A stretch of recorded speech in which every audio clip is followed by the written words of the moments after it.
আপনি ধনী হওয়ার জন্য করেছেন কি? কিছুই তো করেন নাই, কিছুই তো করেন নাই। ধনী হওয়ার জন্য আপনি এবং আমি কোনো কিছুই করি নাই, অথচ ধন অর্জন করা, সম্পদ অর্জন করা আমাদের জন্য ফরজ। যেমন নামাজ পড়া ফরজ, সম্পদ অর্জন করা কি নামাজের চেয়ে কম ফরজ নাকি? ভিক্ষা করা কি? ভিক্ষা করা কি? ভিক্ষা এমন কিয়ামতের দিন যে সকল ব্যক্তিরা ভিক্ষা করবে, কিয়ামতের দিন তাদের মুখে মাংস থাকবে না। কি থাকবে না? তখন মানুষ দেখে দেখে বুঝবে ও তো ভিক্ষুক ছিল, এই কারণে ওর মুখে মাংস নেই। এটা এরকম লাঞ্ছিত অপমানিত হয়ে আসবে, সে উঠবে কিয়ামতের দিন। আপনার রাসূল কিন্তু সাদাকে গ্রহণ করতো না, ভিক্ষা গ্রহণ করতেন না তিনি। আমরা তো সেই সম্ভ্রান্ত জাতি, ব্লু ব্লাড, মানে যদি বলি আমরা তো রাজার জাতি, কিন্তু আমরা ভিক্ষুক হয়ে গেলাম কবে? ভিক্ষুক হয়ে গেলাম যেদিন থেকে আমরা ব্যবসা ছেড়ে দিয়েছি। আমরা বলছি ওরা ব্যবসা করুক, আমরা কি আখিরাত নিয়ে থাকবো। দুনিয়াকে আল্লাহ তাআলা আমাদেরকে দুনিয়ার নেতা বানাইছে না, ইন্নী জাইলুন ফিল আরদি খলিফা, আমি জমিনে কি বানাচ্ছি? নেতা বানাচ্ছি। তো আপনাদেরকে তো, আপনাদের বাবা তো জমিনের নেতা ছিল, তিনি কে? আদম আলাইহিস সালাম, উনি জমিনের নেতা ছিলেন না? ইব্রাহিম আলাইহিস সালাম আরেকজন বাবা, আল্লাহ তাআলা তাকে বলেছেন কি, ইন্নী জাইলুকা লিন-নাসি ইমামা, আমি তোমাকে মানুষের নেতা বানালাম। আপনাদের বাপ দাদারা মানুষের নেতা, এই জমিনের নেতা, আমরা হয়ে যাচ্ছি ভিক্ষুক। ও আমাদেরকে একটু ভিক্ষা না দিলে আমাদের চলে না। এই ভিক্ষুকের জাতি যেদিন থেকে আমরা নিজেদেরকে বানাইছি, ওই দিন থেকে গোটা পৃথিবী আমাদের হাতছাড়া হয়ে গেছে। পৃথিবী তো আপনার কথা চলবে যখন আপনার পকেটে টাকা থাকবে। পৃথিবী আপনার কথা চলবে না যখন আপনার পকেটে টাকা থাকবে না, তখন আপনার কথা চলবে না। মানুষের সামনে আপনি দাঁড়াবেন, মানুষের জন্য আপনি কিছু করবেন, করার জন্য আপনাকে অবশ্যই লাগবে সম্পদ। এখন সম্পদ ইনকাম করে কিভাবে বলেন তো? সম্পদ ইনকাম করার শ্রেষ্ঠতম পদ্ধতি হচ্ছে ব্যবসা। শ্রেষ্ঠতম পদ্ধতি কি? ব্যবসা। আপনি চাকরি করে কত টাকা ইনকাম করেন? কত সর্বোচ্চ? চাকরিতে তো লিমিটেড। কত সর্বোচ্চ? কিন্তু ব্যবসা করে এর কোনো লিমিট আছে? কোনো লিমিট নাই, কোনো লিমিট নাই। ব্যবসা করবেন, অথবা ব্যবসাকে আপনি সাপোর্ট করবেন।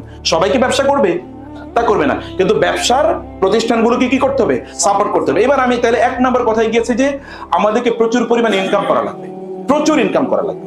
ইনকাম কিভাবে করবো সেটা আমি পরে বলছি। দুই নম্বর বিষয় হচ্ছে যে ইনকাম করার জন্য আমাদেরকে লাগবে হলো ব্যবসা করা। কারণ ব্যবসার মধ্যে প্রচুর পরিমাণ কি আছে? বারাকা আছে। এখন ব্যবসা করার জন্য কি লাগবে? আমাদের প্রতিষ্ঠান লাগবে। ব্যবসা করার জন্য কি লাগবে? প্রতিষ্ঠান লাগবে। যেমন ইহুদিদের প্রতিষ্ঠান আছে, যেমন বললাম। আচ্ছা, অ্যাপল পৃথিবীর সবচেয়ে দামি মোবাইল কোম্পানির নাম কি? অ্যাপল নাকি? এরকম কেউ আর কিছু বানাইতে পারছে? কেউ বানাতে পারে। দেখুন তার কোনো প্যারালাল কিছু আছে? প্যারালাল কোনো কিছু নাই। প্যারালাল আছে পৃথিবীতে কম্পিউটারের জগতে আপনার যা লাগবে, যেমন সফটওয়্যার সব সফটওয়্যার কারা বানাইছে বলেন তো? সব মাইক্রোসফট ছাড়া আপনি চলতে পারবেন? মানে এমএস যেটা আমরা বলি, মানে অফিসের মধ্যে কি আছে? ওয়ার্ড আছে, এক্সেল, তারপরে কি পাওয়ার পয়েন্ট, মানে অফিসের যা আছে এটা আপনি বলেন তো মাইক্রোসফট ছাড়া আপনার পক্ষে সম্ভব কিনা? তো মাইক্রোসফট কোন দেশের কোম্পানি? হ্যাঁ, এটা আমেরিকান কোম্পানি। কোথাকার কোম্পানি? American company. আপনি এরকম একটা কোম্পানি বানাইতে হবে। কোম্পানি ছাড়া, প্রতিষ্ঠান ছাড়া আপনি কোনোদিন কিচ্ছু করতে পারবেন না, কিচ্ছু করতে পারবেন না। আপনার প্রতিষ্ঠান তৈরি করতে হবে। প্রতিষ্ঠান, এখন 3 নম্বর জায়গায় আসি। প্রতিষ্ঠান কি সবাই একটা করে বানাবে? ইহুদিদের কি হয়েছে বলেন? ঠিক চায়নাদের কথা বলি। আচ্ছা, জাপানের কথা আগে বলি। জাপানে আপনারা জানেন 1945 সালে আমেরিকা কি করলো? কোন এক সকালে 7টা বাজে হিরোশিমাতে অ্যাটম বোম মারলো। অ্যাটম বোম বানার মুহূর্তের মধ্যে, মিনিটের মধ্যে সেখানকার 70 থেকে 80,000 লোক তারা তুলার মানে বালির মতো তারা উড়ে গেল। এই যে শরীরের অঙ্গ প্রত্যঙ্গ গুলো, এগুলো সব বালি হয়ে গেছে, পাউডার এরকম উড়ে গেছে। এরপরে 2-3 দিন পরে আবার নাগাসাকিতে তারা কি করলো? অ্যাটম বোম করলো। এর কয়েকদিন পরে, 3-4 দিন পরে, এরপরে জাপানিজরা তারা আত্মসমর্পণ করতে বাধ্য হয়েছে। তারা দেখছে আর বাঁচতে পারছে না কোনোভাবে। জাপান একটা কি ধ্বংসস্তূপে পরিণত হয়েছে। সেই জাপানের বর্তমান অবস্থা কি বলে? এটা আমি 1945-এর কথা বলছি। বাংলাদেশ স্বাধীন হয়েছে কবে জানেন আপনারা? কে বলছে? এটা তো দ্বিতীয় স্বাধীনতা। 1 নম্বর স্বাধীনতা কবে? 1947। 1 নম্বর স্বাধীনতা কবে? 1947। এই অঞ্চল তো 1947, এটা তখন নাম ছিল ইস্ট পাকিস্তান, এতটুকুই। অথবা এটা তো ইন্ডিপেন্ডেন্ট, তখন আলাদা। 1947 আর 1945। 1947-এর পরে আমরা কোথায় আর জাপান কোথায় বলেন? 1947 কি আমাদের যুদ্ধ বিধ্বস্ত দেশ? কিচ্ছুই তো হয় না। যুদ্ধ তো এখানে হয়ই নাই, কারণ আমরা তো আলাদা দেশ পেয়ে গেছি। এর কোনো যুদ্ধ 1971 যুদ্ধ হয়েছে, তাও তো এত কোনো বড় কোনো কিছু ডিজাস্টার ঘটে নাই। জাপানে সব ধ্বংস, কিছুই নাই। তাহলে জাপান তৈরি হলো কিভাবে? আপনারা জানেন জাপানের ইকোনমিক সাইজ জানেন আপনারা? এখন চায়না দ্বিতীয়, পৃথিবীর 1 নম্বর ইকোনমি কারা? আমেরিকা। 2 নম্বর ইকোনমি কারা? চায়না। এই কিছুদিন আগেও 2 নম্বর ইকোনমি কারা ছিল? জাপান ছিল। জাপানের টোটাল টাকা পয়সা যা আছে 57টা মুসলিম দেশের সব টাকা মিলালেও জাপানের অর্ধেক হবে না। কথা বুঝেন না আমারটা? তাহলে আপনারা আস্তাগফিরুল্লাহ পড়েন না কেন? সুবহানাল্লাহ বলেন কমপক্ষে নাকি? এটা জাপানের জন্য সুবহানাল্লাহ না আবুর জন্য সুবহানাল্লাহ? আবুর জন্য আস্তাগফিরুল্লাহ পড়া উচিত। জাপানের যা অর্থনীতি আছে, এই টোটাল অর্থনীতির অর্ধেক নাই গোটা 57টা মুসলিম দেশে। জাপান করে কি বলেন তো? আপনি যদি সৌদি আরবেও যান, এমনকি আমেরিকাতেও গেলে দেখবেন বিএমডব্লিউ চলে, অথবা আপনি দেখবেন কি টয়োটা চলে, অথবা জাপানের গাড়ি ছাড়া আর কিছুই চলে। আচ্ছা বলেন তো, পৃথিবীতে জাপান করছে কি? ওরা গাড়ি বানাইছে, এইরকম ধরনের তারা কি মানে ইয়ার পার্টস গুলো তারা তৈরি করেছে, মেশিনারিজ গুলো তারা বানাইছে। তো ওরা এই করলো কি? বলতো তো যুদ্ধ বিধ্বস্ত দেশ, সব মনে সাফ হয়ে গেছে। এরা করলো কি হবে? এরা করলো কি হবে?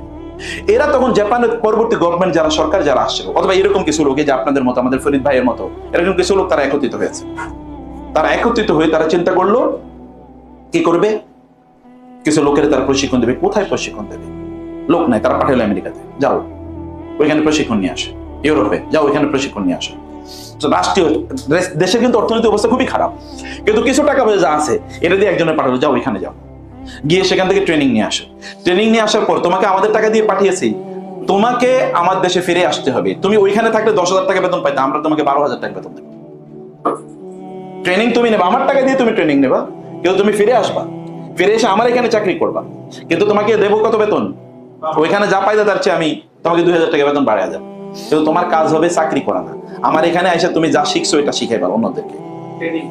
ট্রেনিং, তুমি যা শিখেছো এটা এসে তুমি যা শিখেছো এরকম 10 জন লোকের শেখাবা।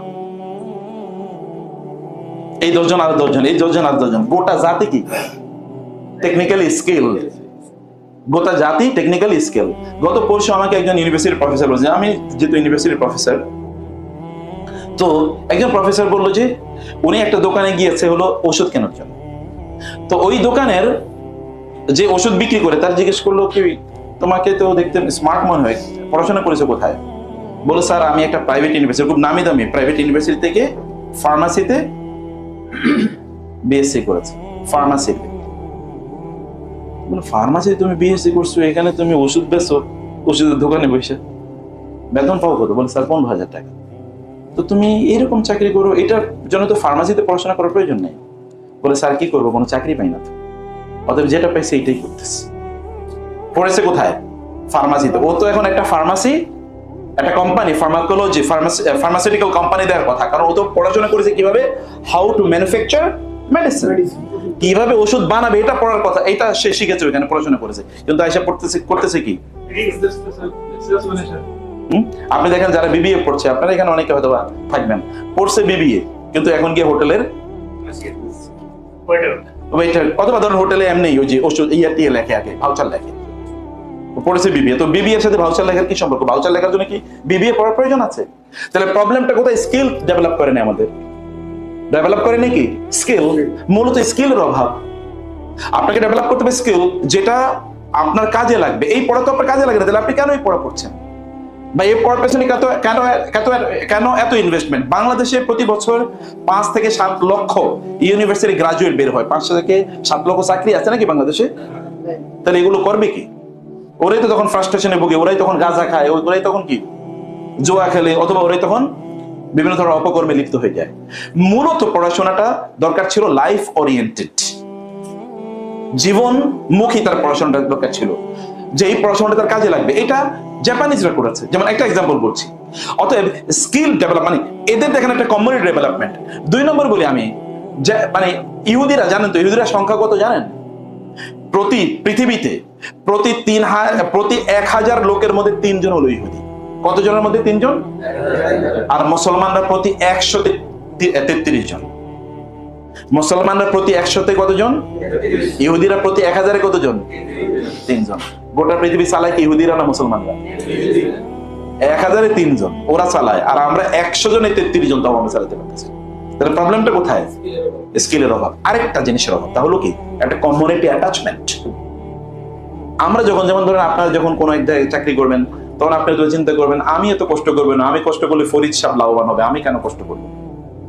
এরকম মানসিকতা বাঙালির মধ্যে বেশি, মুসলমানদের মধ্যে বেশি, যে আমি এত কেন কষ্ট করব, আমি যত কষ্ট করবো তত ওনার লাভ, আমার তো আর লাভ নাই, অতএব আমি যত ফাঁকি দিতে পারি, এরকম একটা মানসিকতা আছে। কিন্তু ইহুদিদের এই মানসিকতা নেই, জানেন? ইহুদিরা যদি এখানে থাকে, ওই যে বলে না সব শিয়ালের এক রাত, শিয়াল যদি এখানে ডাক দেয় তাহলে ওইখানকার শিয়াল আমি আছি কিন্তু তোর সাথে, ওইখানে কিন্তু ও আওয়াজ দেয়। ইহুদিরা যদি এখানে থাকে, এখানে একটা ইহুদি, ও প্রয়োজন 10 কিলোমিটার গাড়ি ড্রাইভ করে যাবে, ওই জায়গায় আরেকটা ইহুদির দোকান আছে, ওর দোকান থেকে পণ্য কেনাছে। এবং এখানকার ইহুদি সে চিন্তা করবে আমার টাকা ইনভেস্টমেন্ট করা দরকার, কার সাথে টাকা ইনভেস্টমেন্ট করবো, আরেকটা ইহুদি কোথায় আছে খুঁজে বের করে। আর আমরা মুসলমানরা আমরা কি করি বলেন?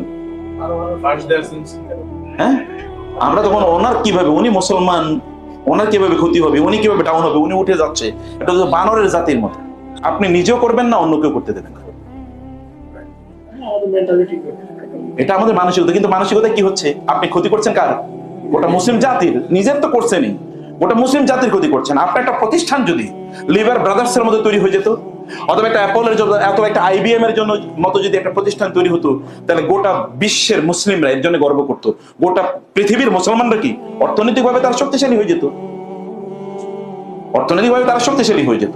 কিন্তু আমরা তো সেটা করতে দিই না। আমরা দেখেন ওদের পণ্য কিনবো, কিন্তু মুসলমানদের পণ্য কিনবো না। আপনি গেলেই দেখেন এটা কি ইউরোপিয়ান পণ্য কিনা, তাইলে আপনার আর যেটা কোনো মুসলমানদের বানানো পণ্য হয়, তাইলে বাংলাদেশের আপনি বাজারে শার্ট কিনতে গেলে বাংলাদেশি শার্ট, এটা মেড ইন বাংলাদেশ, এটা কিনবেন না, মেড ইন ইন্ডিয়া এরপরে কিনবেন। কিন্তু আমেরিকা দিকে ওই মেড ইন বাংলাদেশটি আপনি কি আমেরিকান ব্র্যান্ডে, যারা ব্র্যান্ডে আপনি কিনে নিয়ে আসতেছেন, ওই একই জিনিস এটা কিনতেন এখানে 100 টাকা দিয়ে, ওইখান থেকে 10,000 টাকা দিয়ে কিনবেন। এই যে দেখছেন নতুন জিনিস, এটা হাইফাই, এই ব্র্যান্ডের জিনিস কিনছে, অথচ এটা কিন্তু আপনার এখানে তৈরি হয়েছে। আপনি এখানে মূল্য দেন না, কিন্তু ওইখানে কি আপনি মূল্য দিয়েছেন। এখন সমস্যাটা কোথায়? আমাদের মেন্টালিটি। আমরা প্রকৃত অর্থে আমরা প্রতিষ্ঠান তৈরি করি না, প্রতিষ্ঠানগুলো যেগুলো তৈরি ওগুলোকে আমরা সাপোর্ট করি না। আমি ইহুদিদের কথা বললাম, চাইনিজদের ঘটনা কি আপনারা বলেন তো? আচ্ছা, চাইনিজরা কেন গোটা পৃথিবী এখন অর্থনৈতিক দিক থেকে তারা নিয়ন্ত্রণ করে? যদিও চাইনিজ জিনিসের মান, সব জিনিসের মান এক সমান না, তারা কিছু কিছু জিনিস তৈরি করে যেগুলো আমেরিকান স্ট্যান্ডার্ডের। আর আমেরিকার এখন প্রায় সকল কি প্রোডাক্টেরই আছে, তার মানে ম্যানুফ্যাকচারিং সেন্টার কোথায়? চায়নাতে। যেমন অ্যাপল ম্যানুফ্যাকচার, মানে টেকনোলজি আমেরিকান, কিন্তু ম্যানুফ্যাকচারিং চায়না। অতএব এখানে মানে তুচ্ছতাচ্ছিল্য করার কোনো কিছু নাই। আপনি জানেন 1988-এ আমেরিকার বেইজিং এ, মানে সরি চায়নার বেইজিং এ, 1988-এ চায়নার বেইজিং এ এরকম বেশি গাড়ি টাড়ি দেখা যেত না। প্রাইভেট কার হতে পারে 2-4, কদাচিৎ 2-4, 5টা 10টা এরকম দেখা যেত। তখনও ঢাকা শহরে প্রাইভেট কারের জ্যাম লাগে। যখন ওদের কি নাই, গাড়ি নাই, তখনও এখানে জ্যাম লাগে। আর এখন প্রতিদিন চায়নাতে মফস্বল মানে গ্রামগুলোতে যেই পরিমাণ বিল্ডিং তৈরি হয়, এইসব পরিমাণ বিল্ডিং যদি একত্রিত করা হয় তাহলে কয়েকটা ঢাকা সিটির সমান। প্রতিদিন চায়নাতে যে পরিমাণ ডেভেলপমেন্ট হয়, এরকম সব ডেভেলপমেন্টকে একত্রিত করে এটা ঢাকা সিটির বড় হয়ে যাবে, সিটির চেয়ে বড় হয়ে যাবে, এত বড়। এবং গ্রাম অঞ্চলের এখন ওদের যারা কৃষকরা BMW ওটা চালায়। অথচ আমরা কিন্তু 98-এর কথা বলছি। 98-এ ঢাকায় তখন ট্রাফিক জ্যাম লাগে, এটা হচ্ছে প্রাইভেট কারে। আমরা কোথায় পিছিয়ে আছি? এই চাইনিজরা কি কাজ করেছে? যেখানে চাইনিজরা আছে ওরা সব কি একসাথে ব্যবসা করে। তুমি চাইনিজ, তুমি ওকে, আমি তোমার সাথে, তোমার ব্যবসা গ্রো করতে, আমি তোমার সাথে ব্যবসা গ্রো করে দিচ্ছি। তোমাকে কি করতে, আমি তোমাকে সাপোর্ট করছি, আমি জীবন দিয়ে তোমার জন্য করবো। কারণ ওরা জানে এটা তাদের আলটিমেটলি কি তাদের গোটা জাতিকে উন্নত করবে, তাদের গোটা জাতিকে উন্নত করবে। আর আমরা কিন্তু এটা দেখেন, এই যে আমাদের দেশে যে এই যে ব্যাটারি চালিত যে অটো রিক্সা, এই ব্যাটারি চালিত অটো রিক্সার জন্য বাংলাদেশে এসে চাইনিজরা ব্যাটারি বানাচ্ছে, এবং আমরা কিন্তু ওদের ব্যাটারি কিনছি। কিন্তু আপনি একটা ফ্যাক্টরি দিলে হয়তো অন্যরা আসবেও না, কিনবেও না। এবং আপনার হয়তো বা কাজেন, আপনার বন্ধু, আপনার হয়তো বা পাশের ফ্ল্যাটের কোনো ভাই আপনার বিরুদ্ধে হিংসা করবে, ও এত টাকা পয়সা মালিক হচ্ছে, নিশ্চয়ই ডাকাতি করছে, চুরি করছে, আপনাকে হিংসা করা শুরু করে দেবে। আমাদের সত্যি করতে প্রতিষ্ঠানগুলো ডেভেলপ করা দরকার, প্রতিষ্ঠানগুলো বড় করা দরকার। যদি আমরা প্রতিষ্ঠানগুলো বড় করি তাহলে আলটিমেটলি আমরা সবাই উপকৃত হবে। সবচেয়ে বেশি উপকার কার হবে? মুসলিম উম্মাহ লাভবান হবে। আচ্ছা, ভালো মানুষের হাতে টাকা থাকলে কি লাভ না লস বলেন তো? আচ্ছা, যদি ফরিদ ভাইয়ের টাকা থাকে তাহলে উনি কি একটা সিনেমা হাউস বানাবে? উনি কি করবে? উনি হয়তো মাদ্রাসা করে মসজিদ করবে, সেটা যদি নাও করে তাহলে আরেকটা বড় কি ইন্ডাস্ট্রি করবে, ওই ইন্ডাস্ট্রিতে আপনার একটা হালাল ইনকামের ব্যবস্থা থাকবে। আপনি তখন ধরেন অ্যাপলে চাকরি করে, তখন আপনি বলেন আমি অ্যাপলে চাকরি করি, আমাদের দেখবেন বিভিন্ন সময় বলে ও এখন কি ওই যে মানে ফেসবুকের যে মেটা বলেছে ও মেটায় চাকরি করে। কয়েকদিন আগে দেখলাম আমাদের বাংলাদেশের এক লোক, সে বলে ডিজনিতে চাকরি করে, আমেরিকার ওই যে ক্যালিফোর্নিয়াতে যেখানে ওই সিনেমাগুলো তৈরি হয়, অঞ্চলটার নাম কি হলিউড। হলিউড তো একটা এরিয়ার নাম মূলত। এই হলিউডের একটা মানে ফ্যাক্টরি ইন্ডাস্ট্রির নাম হলো ডিজনি। ডিজনি চ্যানেল যেগুলো আপনি দেখেন, ওইখানে ওই ডিজনিতে তিনি টেকনিশিয়ান হিসেবে ডেভেলপ করেছেন, মানে জয়েন করেছেন। এই কারণে পুরো বাংলাদেশ সেলিব্রিটি, কারণ এটা এরকম দামি প্রতিষ্ঠান। তো এখন আপনাদের যদি স্ট্যান্ডার্ড মার্কেটিং কোম্পানি যদি এরকম একটা প্রতিষ্ঠানে রূপান্তরিত হয়, তখন তো আপনি বলতে পারবেন আমি এমন একটা প্রতিষ্ঠানে চাকরি করি। ওই প্রতিষ্ঠান কি কেবলমাত্র প্রতিষ্ঠাতারা বানিয়েছে, কেবলমাত্র প্রতিষ্ঠাতারা করেছে? নো, প্রতিষ্ঠাতারা করে নাই, করেছে কারা? অন্যান্যরা, সাপোর্ট টিম, সাপোর্ট স্টাফ, তারা মিলে এটা কাজ করেছে। আপনি দেখেন অ্যামাজন কি কাজ করেছে? আমরা কোনোদিন চিন্তা করেছি যে বাজারে গিয়ে পণ্য কিনবো না? আমরা কিনবো কি অনলাইনে, মোবাইলে বলবো যে এটা তুমি আমার বাসায় খাবার পৌঁছে দাও, অথবা আমার বাসায় বইটা পৌঁছে দাও। এটা কোনোদিন কেউ চিন্তা করেছে? কেউ চিন্তা করে না। অ্যামাজন চিন্তা করলো যে আমি এটা করবো। অ্যামাজন, কিন্তু আমি জঙ্গলের কথা বলি না, অ্যামাজন হোয়াটসঅ্যাপ মানে ইয়ার কথা বলছি, অ্যাপস এর কথা বলছি। ব্যবসা করে কি ওরা? কিসের ব্যবসা করছে? অ্যাপস। আচ্ছা, উবার কিসের ব্যবসা করে? আচ্ছা, পাঠাও কিসের ব্যবসা করে? ফুড পান্ডা কিসের ব্যবসা করে? অ্যাপস। এর বাইরে কিছু আছে নাকি তার? এর বাইরে কিছু নাই তো। সে তো একটা অ্যাপস বানিয়েছে। আচ্ছা, আমাদের আলিবাবা কিসের ব্যবসা করে? অ্যাপস। সে তো অ্যাপস বানিয়ে দিয়েছে। এই অ্যাপস এর মাধ্যমে অ্যামাজন পৃথিবীর এখন 1 নম্বর কোম্পানি, সবচেয়ে বেশি টাকা অ্যামাজনের পকেটে ঢুকে। সে একটা মার্কেট প্লেস করে দিয়েছে কেমন। এবং ওইখানে সাপোর্ট স্টাফ যারা আছে তারা জানেন, তারা এটাকে এমন একটা জায়গায় নিয়ে গেছে। সাপোর্ট স্টাফ মানে আপনাদের মতো যারা আছে, এরা এমন একটা জায়গায় প্রতিষ্ঠানে নিয়ে গেছে, এখন আপনি অ্যামাজনে চাকরি করা মানে হচ্ছে আই হ্যাভ বিকাম সামথিং, আমি কিছু একটা হয়ে গেছে। এই জায়গাটাতে প্রতিষ্ঠানগুলোকে ডেভেলপ করা আমাদের জন্য খুবই জরুরি, কিন্তু মুসলিম বিশ্বে এরকম কোন প্রতিষ্ঠান ডেভেলপ করে নাই। এটা আমাদের অ্যাটিটিউডের কারণে। কারণ আপনারা যদি সিদ্ধান্ত নেন যে না আমরা প্রতিষ্ঠান ডেভেলপ করে দেবো, তাহলে আপনাদের এই স্ট্যান্ডার্ড মার্কেটিং কোম্পানি কি এটা হতে পারে না? অ্যামাজন কয়দিন আগে তৈরি হচ্ছে আপনি দেখেন না। Idea is very important. Idea যদি থাকে মানুষের, তাইলে ওই আইডিয়াকে সাপোর্ট করা দরকার। ওরা আইডিয়া ডেভেলপ করেছে, আমরা আইডিয়া ডেভেলপ করিনি। ওরা কাজ করেছে, আমরা কাজ করিনি।